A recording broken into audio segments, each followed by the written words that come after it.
अगर आप एक पीएम किसान सम्मान निधि धारक हैं तो ये वीडियो आपके लिए काफ़ी इंपॉर्टेंट साबित हो सकती है। खासतौर से आज की इस वीडियो में एक बड़ी अपडेट जारी की गई है सरकार की तरफ से उन सभी किसानों के लिए जिनको पिछली कई किस्तों का पैसा प्राप्त नहीं हुआ था और इस बार 19वीं किस्त के दौरान वो बहुत ही उम्मीद लगाकर ये इंतजार कर रहे हैं कि भाई अब तो हमें पैसा प्राप्त हो जाना चाहिए।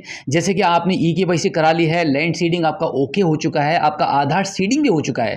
काफ़ी सारे किसानों को लैंड सीडिंग और आधार सीडिंग की ज़्यादा प्रॉब्लम आ रही थी, जिन्होंने लैंड सीडिंग तहसील जाकर ओके करा ली और इंडिया पोस्ट पेमेंट बैंक में जाकर आपने अपना अकाउंट भी ओपन करा लिया और आपका 10 या 15 दिन के बाद जब आपने स्टेटस को चेक किया तो वहां पर आप पाते हैं कि आपका वहां पे आधार सीडिंग भी यस में ओके हो चुका है।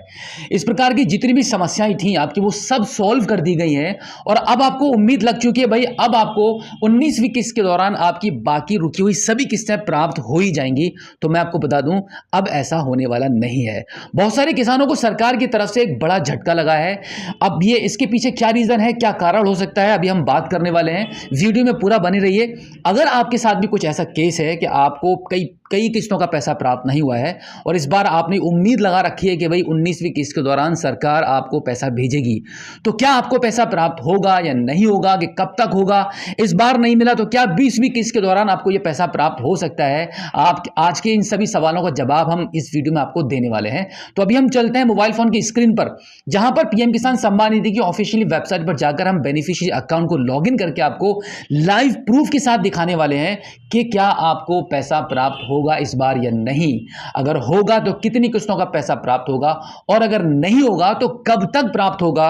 और उसके बाद भी एक और सवाल उठता है कि क्या 20वीं किस्त तक आपकी सभी समस्याएं सॉल्व हो सकती हैं, क्या प्रक्रिया है, सरकार के क्या इंतजामात हैं, और इन सभी सवालों का जवाब आज आपको मिलने वाला है। तो चलते हैं मोबाइल फोन की स्क्रीन पर। इसके लिए आप अपने मोबाइल फोन के गूगल पर आकर टाइप करेंगे पीएम किसान सम्मान निधि। उसके बाद वेबसाइट का जो पहला लिंक आपको दिखाई देगा इस पर आप क्लिक कर देंगे तो आप कुछ इस प्रकार से पीएम किसान सम्मान निधि की वेबसाइट आपके मोबाइल फोन की स्क्रीन पर ओपन हो जाएगी, जहां पर आपको ये खुशखबरी दी जा रही है कि माननीय प्रधानमंत्री श्री नरेंद्र मोदी द्वारा पीएम किसान सम्मान निधि योजना की 19वीं किस्त का हस्तांतरण आपको 24 फरवरी 2025 में किया जाएगा बिहार के भागलपुर से।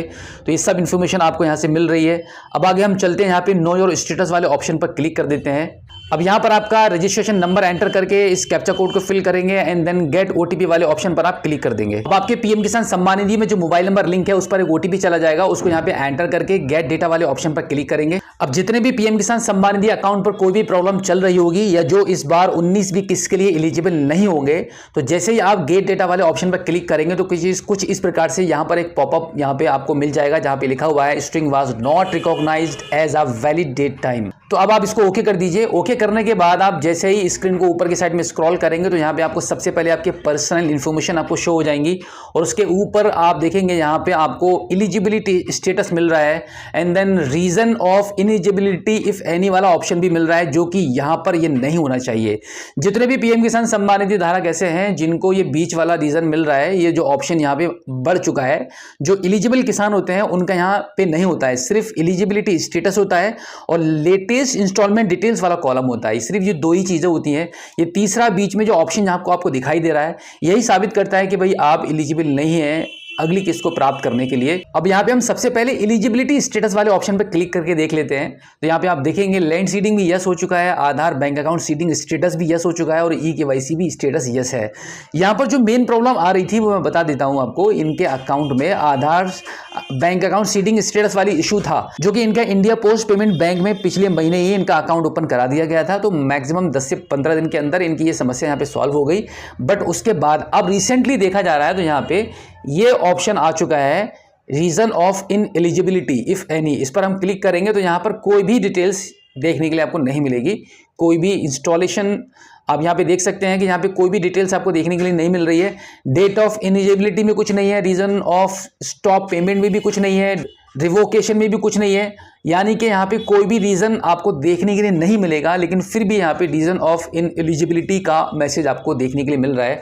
अब आगे आप देखेंगे लेटेस्ट इंस्टॉलमेंट डिटेल्स में भी कोई भी इंस्टॉलमेंट का नंबर यहाँ पे शो नहीं कर रहा है। यहाँ पे सिर्फ लेबल बना हुआ है और पेमेंट स्टेटस में भी कोई भी इंस्टॉलमेंट की डिटेल्स यहाँ पे शो नहीं हो रही है। उसका मतलब है कि भाई ऊपर से ही आपकी पेमेंट को विभाग के द्वारा रोका गया है। इसके लिए एक बार आप अपने तहसील में जाकर जरूर इसके बारे में पता करें। कुछ इस प्रकार से अगर मैसेज आपको मिल रहा है और आप परेशान हो गए हैं कि भाई आपको इस बार पैसा प्राप्त होगा या नहीं होगा। जितने भी ऐसे किसान हैं जिनके स्टेटस में इस प्रकार का आज की डेट में मैसेज मिल रहा है, तो आप ध्यान रखिएगा कि आपको 19वीं किस्त का पैसा इस बार प्राप्त समय पर नहीं होगा। हो सकता है कि भाई 20वीं किस्त के दौरान आपकी ये समस्या सॉल्व हो जाए और आपको पिछली सभी किस्तों का पैसा मिल भी जाए। लेकिन आज की डेट अगर हम बात करें तो यहाँ पर रीजन ऑफ इनएलिजिबिलिटी के चक्कर में आपको पैसा प्राप्त नहीं हो पाएगा। लेकिन हाँ, ये श्योरिटी मैं आपको बता देता हूँ कि इसके लिए आप ऑनलाइन कोई भी समाधान नहीं है। मतलब अगर आप सोच रहे हैं कि भाई किसी भी तरीके से आपको कोई प्रॉब्लम पता चल जाए जिससे कि आप एलिजिबल हो जाएं, ऑनलाइन कोई भी समस्या का समाधान करने के लिए आप यहाँ पे ये 3 चीज़ें देख सकते हैं। इनका हो सकता था, लेकिन यहाँ पे ये तीनों चीज़ें आपकी यस में और ग्रीन में है। तो यहाँ पर आपके करने का जो काम थे वो सब सॉल्व हो चुके हैं, बट विभाग की तरफ से यहाँ पे कोई रोक लगा दी गई है आपकी पेमेंट पर। तो इसके लिए आप अपने लेखपाल से या फिर तहसील में जाकर कृषि विभाग में संपर्क करें, अपना आधार कार्ड दें, अपना रजिस्ट्रेशन नंबर बताएं और वहाँ से ही आपको इसका सॉल्यूशन मिल जाएगा।